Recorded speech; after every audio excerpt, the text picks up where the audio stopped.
Hello friends, welcome back into a new video. I'm Divik and this is the Cicada Codex Part 2. And I think it's very much agreed upon that Cicada Codex is actually kind of creepy. And hey, I actually said the name this time in the recording. Woo! But we got through, I want to say, the previous 3 episodes. Actually, hold on, I could just scroll down a little bit. Yeah, there we go. So we got through the previous 3 episodes. We're on episode 4, and there is all of these. So we might actually, oh my gosh, I don't know if we'll have time to get through this one. But if anything, and this is also another one I want to check out, Lost Utopia Films down here. We might actually end up extending to just this one, because that's 15 minutes. That's an almost 15-minute video. We might not have time for that, actually. But I want to get through at least these 3, and then we'll see how long the recording is. And then if it's not super long, then we'll go to this one. But since last time, I've adjusted my audio settings, at least as far as the PC is concerned. I've been running tests, I performed 3 tests before starting this recording. So I'm hoping it sounds better. But of course, if y'all have any ideas on how to improve the sound settings here, do let me know, aside from me doing one of these. So I'm probably gonna might hold my microphone. I might just do a little bit of a gangster lean here so you guys can hear me better. But let's go ahead and get started here. So warning, this video is not targeted for children and contains images and discussion of graphic content such as those things. Viewer discretion is advised. So if you are a children, well, first of all, what are you doing on my channel? And secondly, don't watch this video. But anyways, let's get started here in 3, 2, 1. I honestly hate that YouTubers have to do that. And hello, that's very loud in my ear. Actually, you know what? I'll just do this. Turn it down for me, because ow. This is Dr. Stephen Cole. Oh, okay. And this is my incident and autopsy report. Okay. The date is the 8th of February, 1980. Subject's name. Oh, 1980, is okay. Basu. The subject is male and 23 years of age. Oh, okay. The cause of death. Oh, the kid from last episode. Escaped specimens DILO-30-1 and DILO-30-2. So, Dilo. The body was recovered from a cave in the woods between the town of Bonebridge and this facility. Oh, wow, okay. Recovery teams have been trying to recapture the escaped animals with little success. Of course. But I mean, they're huge. we knew this attack occurred from the tick chip in the victim's Optidine handheld recorder, which we were able to trace. Nice. The scene was mostly barren, with only the recorder and blood being present. The animals dragged the body to their new established territory. Of course. Of course. Where the remains of other victims were found. Oh, wow. I will now begin the autopsy report. All right. And, oh, I might actually have to, full screen. I mean, hey, wow. The cause of death was a major breakage to the neck, with no other major pre-mortem injuries recorded. That actually looks really cool. Deep bite marks running from the collarbone to the breastbone. Okay. The punctures on the front of the body were deeper than those of the back. Naturally. Indicating the animal bit down on the victim's shoulder from the back. Okay, yeah, makes sense. The tapering of the bite marks indicate that the body was bitten and then dragged. Oh, wow. We know that the victim died quickly from the audio recording recovered from the Yeah, no doubt. But Sheesh. this is an exception, as all of the victims died more slowly. Oh, wow. The quick death tells us that the neck breakage was more likely the killing blow rather than the bite to the shoulder. Yeah, that makes sense. Other bites recorded appear to be from feeding. It doesn't seem like the animals were finished feeding by the time the body was recovered. This is due to the patterns of breakage around the limbs. Yeah. Expect to see with large predator kills is total removal of the limbs, as the animals will eat the muscle and break down the bone to get the marrow. True. However, the breakages seen here are partial, like Yeah, the animals haven't yeah. fully finished consumption. They were in the middle of eating. The animals started to feed almost immediately, and the patterns of breakage on the rib cage indicate the animals bit down and ripped upwards to break off the sternum. Mm-hmm. Yeah. However, some bending inward of other ribs indicate the animals dip their heads into the body cavity to consume the organs inside. Yeah, that makes sense, actually. No organs were present inside the body cavity, and it is assumed that the animals ate everything. Makes sense. And then moved towards other areas such as the limbs and the head. Wow. The head was removed from the body, and the mandible was not found, but it was assumed it was purposely ripped off by the animals to get at things like the tongue. Yeah, that makes sense. On the upper half of the skull, the eyes, ears, and nose were all consumed. Oh boy. The rest of the skull remains mostly intact. Mostly. Doesn't look bad. That was cool. My incident and autopsy report on the victim, Christopher Besu. Okay, so that's really stinking cool. Wow. Also me checking the audio levels. Not too bad from recording, so woo. But yeah, so this Christopher Besu, or how the heck is that the last name? That's the same kid from the previous episode, so go watch the other video if you have not seen it yet. You know, of course, link in the description, all that good stuff, but that's also really cool, and also that's a Halloween prop. But also, I mean, yeah, that's a prop. I know it is, but that's still really good, really cool looking. I love the texture work that was done for that. Really neat. Love that. But yeah, super cool. Super cool. Depictions showed them dragging tails and acting like. The fact of the matter is that the Wigan Hello? Casino has been in existence for 10 years. The students here. That was random. The biggest tournament. That was incredibly random. Nosferatu, hello? Might have to block that for copyright reasons. Okay, yeah, I might have to actually just put something on the screen to block that, because, no. Oh, cut the audio for just for a second, too. Maybe, possibly, if I have time. Optidine. memories, your child's first steps, graduation, even a family road trip. Till now, these core memories have been tedious to capture in film. That's why our team at Optidine Technologies have created the first device to combine a video camera with a VHS tape recorder. This revolutionary technology has a compact, lightweight design and is perfect for everyday use. Oh. The Optidine Porticoda uses advanced new technology, such as the ticker chip, which helps to improve audio and video resolution. Oh, so is that what the kid was using to record? Buy your Porticoda today at any major retailer and add another member to your Optidine home technology family.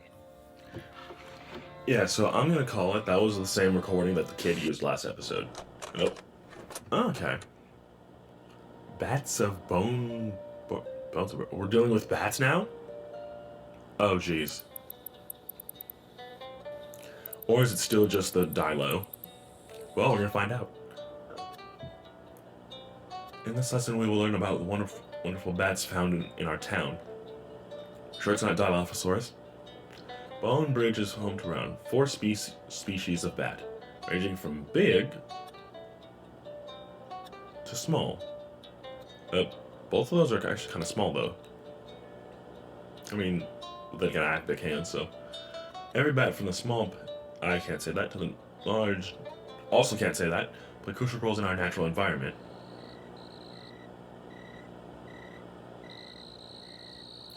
These fascinating creatures emerge from the dusk of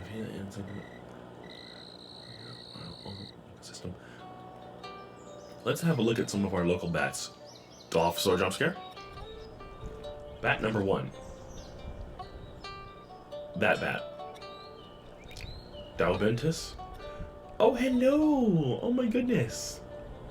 Oh, that's actually kind of adorable. What? The water bat. Dimensions. Echolocation to hunt insects over the water, scooping them up with their feet or catching them with in their mouths. Okay. Wait, why is it breathing like that? Watch them hunt. It's kind of weird seeing a bat during the day, though. You would think they're, like, active at night. Then again, that movie Bats exists, so... Bat number 2. The Noctool Bat.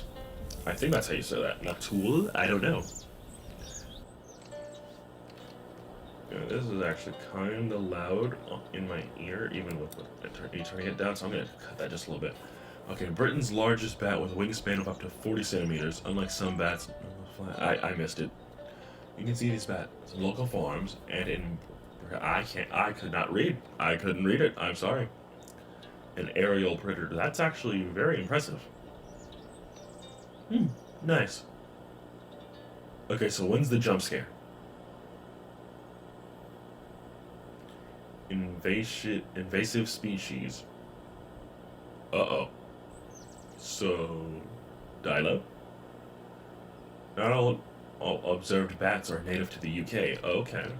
Bonebridge is home to one invasive species of bat.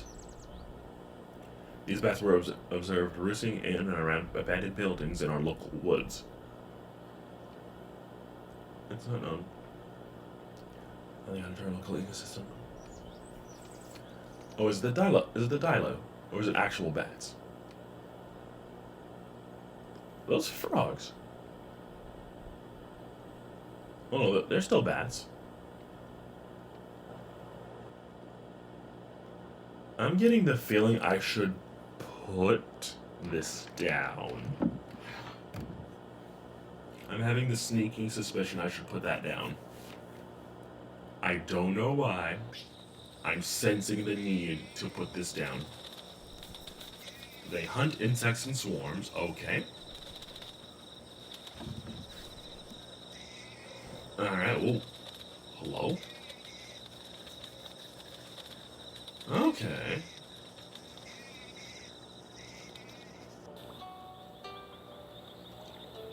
Bat number 4. Oh, how about that? But... Hello? Uh-oh.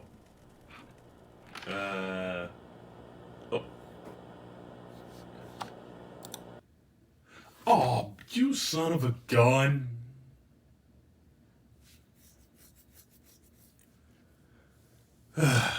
You know what? 13 minutes, you know what? Let's watch the preview. Let's watch the last episode. Why not? I'm getting the feeling bat number 4 is probably the Dilo. At least that's my prediction right now.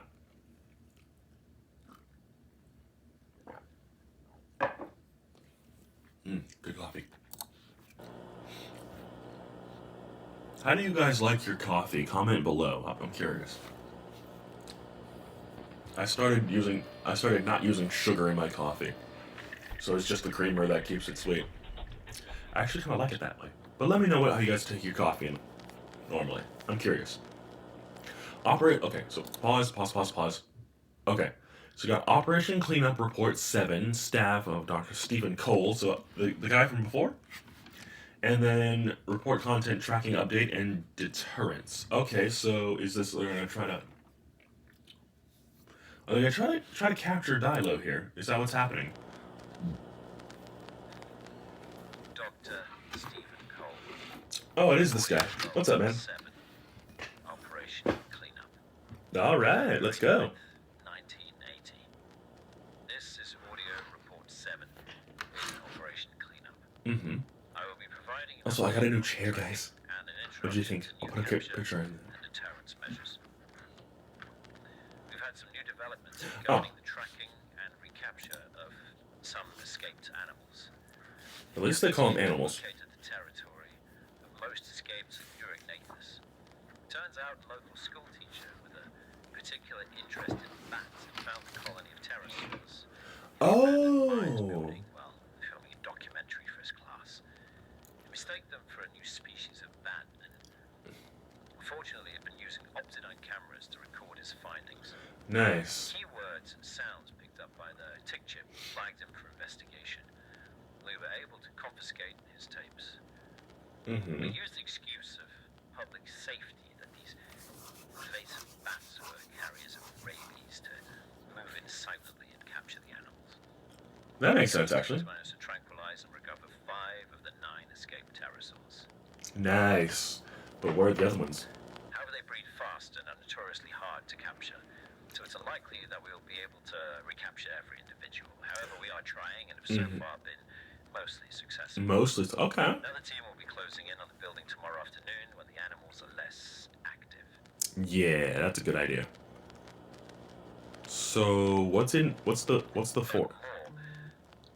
what's the fourth? Coelophysis has been recovered. However, Coelophysis? this one is an adolescent female. She was found on the side of a quiet road 3 days ago. I'm loving the use of props, by the way. Brought to me for examination and autopsy. Before an autopsy was conducted, I took samples of saliva, blood, and other organic material. Nice. This is actually really cool. Wow. This is so stinking cool. Wow. I like it. I like it. So it's like fur. Autopsy and X-rays showed no obvious cause of death. However, the analysis of collecting samples revealed something concerning. Uh-oh.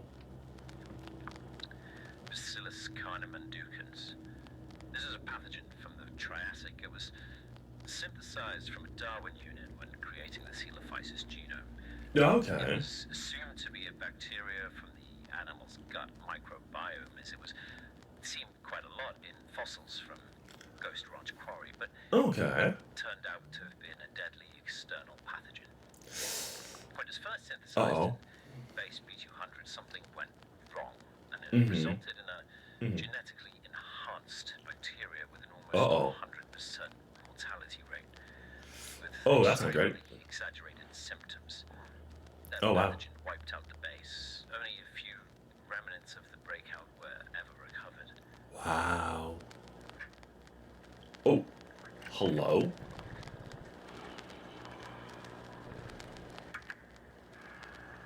Oh, that's cool. Oh, that's very cool. So that's the dead trike with the nose horn missing? Thankfully, no more cases of that variant exist anymore, but the base bacteria is still quite infectious in itself. Okay. Symptoms vary depending on the species infected. In humans, it leads to a degradation of the skin barrier and a development of dermal cysts. Ew. In the Coelophysis, the effects are lesser, but it usually causes severe fever, which causes fatal intracranial pressure, which is what killed this individual. Oh, The wow, synthesis okay. of new Triassic animals has been cut off, and we have developed treatment. We know the 4 Coelophysis that escaped were individuals from the med bay. They All right. for the pathogen during the incident. Oh, okay, gotcha. Signs of infection, but this proves All right. otherwise. The implications of this are serious. Yeah, that's not great. The others are still infected, but if this pathogen was to spread to the townspeople, it could lead to a local epidemic. Yeah, we don't want that. Loss of lives. Yeah, we definitely don't want that, that's for sure. Developing vaccines and treatments to be supplied subtly to the town through the water supply, but this will take time, and updates will be provided through their progress teams. The body here will be burned and destroyed. Yeah, that's a good idea. But we will take further samples for testing.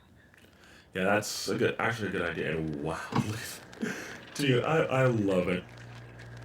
I love it. This is what the heck? Is that moving on its own? Yeah, that's kind of cool though. Yeah, the use of props and whatnot. It's very cool. Very, very cool. There have been some updates on the Dilophosaurus too. They've moved again. Uh-oh. They keep doing this. They establish territory, make kills to sustain themselves, but they never stay. It seems they understand that they're being tracked and watched. As soon Yeah. as they pick up signs of our presence, they seem to move deeper into the woods. But they don't What? stray far from the town of Bone Bridges. There isn't enough food to sustain them in the woods. Other than No, not at all. their cave has been abandoned, and the only signs of their presence being the bones of local livestock. However, Yeah. we've tracked them down again. We've Oh. recovered dung samples near the same abandoned building where the Ignurignathus were located. Okay. They were DNA tested. All right, and nice. attributed to one of the Dilophosaurus. Dissection revealed the bones of small forest mammals, cranial elements, as well as small undigested limb bones of rodents, feathers of birds. Okay. However, further dissection revealed 4 human finger bones, as well as 2 human molars. So is that the same kid? From the same kid then? DNA analysis reveals they come from 17-year-old Roy Desai, Oh, who okay. went missing on the 29th of January. So the brother? These are I the think? second remains we have recovered of him. This leads us into how we will recapture them. Oh, Too wow. many people have died, and over the last month, all non-lethal capture methods have failed. I understand that these are expensive assets and causing major fatal injuries, not in our Yeah, just a little bit. And also, qualified Hey. staff are limited. That is why I Oh, will man. now propose and demonstrate new technologies I have developed to aid in the recapture process. That might be good. All right, let's see. I'm going to be proposing and demonstrating here the use of modified deterrence agents that we already use to maintain animal security. To be Okay. used as an aid of recapture. All right, let's see. High-frequency What do you have? emitters around perimeter walls of animal containment. All If right. the animal moves too close to an emitter near a maintenance gate, for example, it'll sound off and cause great discomfort to the animal. This will usually cause them to bolt Oh, off. awesome. There Ankylosaurus. is potential to integrate these measures into the recapture process. That might be helpful, I huh? produced a smaller handheld version of this device Mm-hmm. to emit similar frequencies that can be adjusted for use on the field. Okay. The idea would be to form a perimeter around where we know the animals are and use these devices to contain them without physical barriers. In theory, the high-frequency emissions surrounding the animals will mean they won't be able to run and will be too overwhelmed to fight. That way we can close in on them and make Yeah. tranquilization much easier. That makes a lot of sense, actually. But will this work?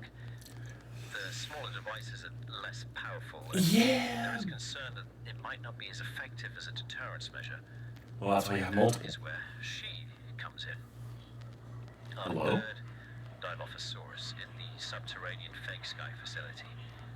One of the only individuals to not successfully escape in the incident.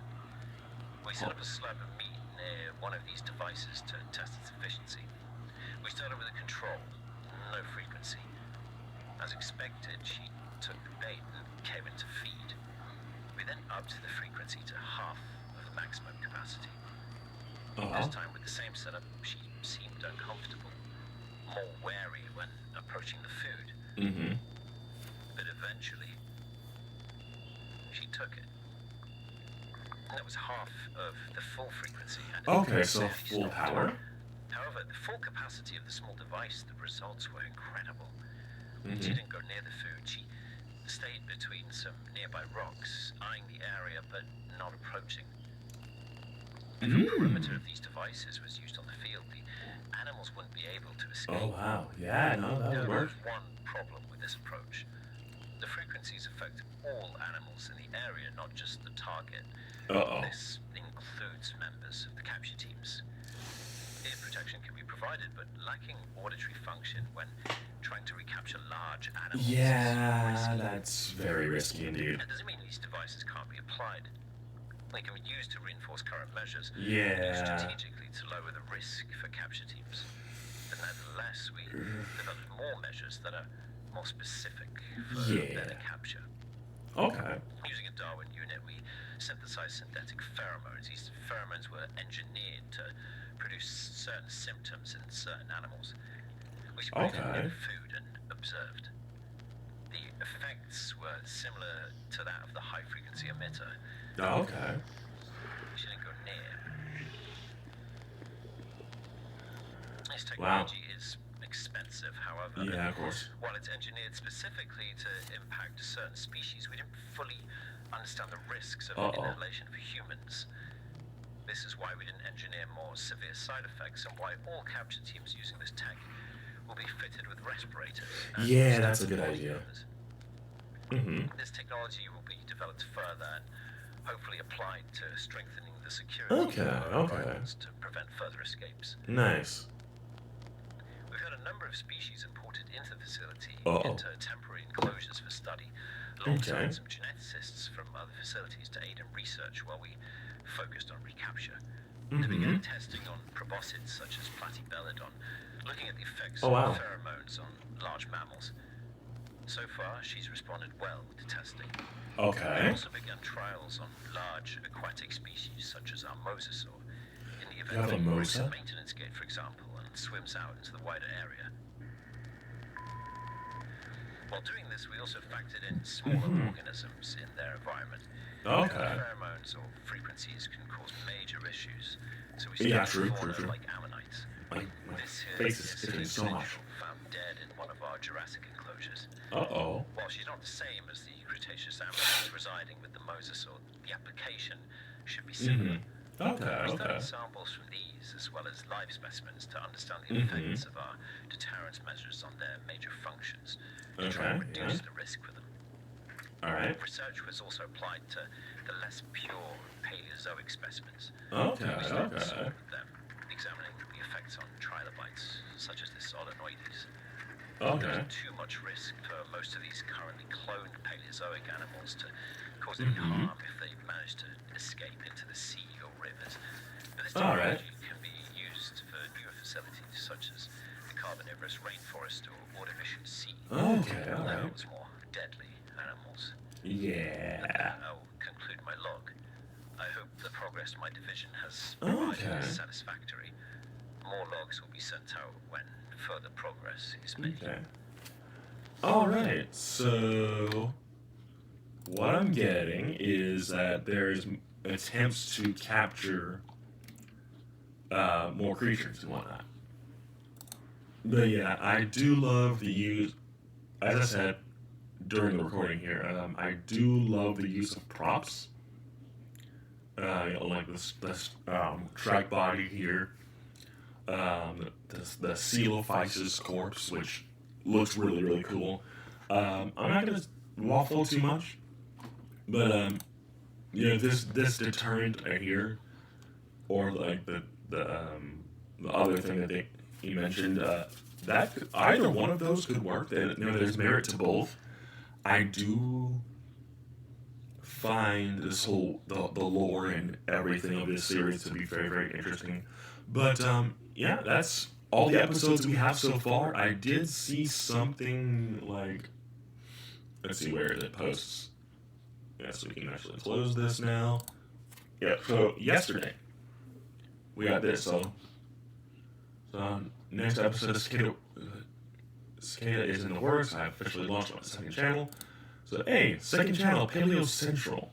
Very cool, very cool. So, whole second channel for stuff and things. Nope.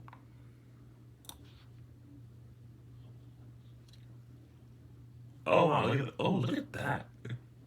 Oh, a little behind the scenes here. Cool, cool.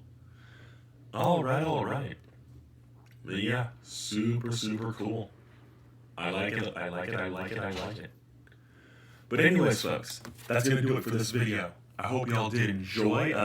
Again, any adjustments required for the audio levels, do let me know.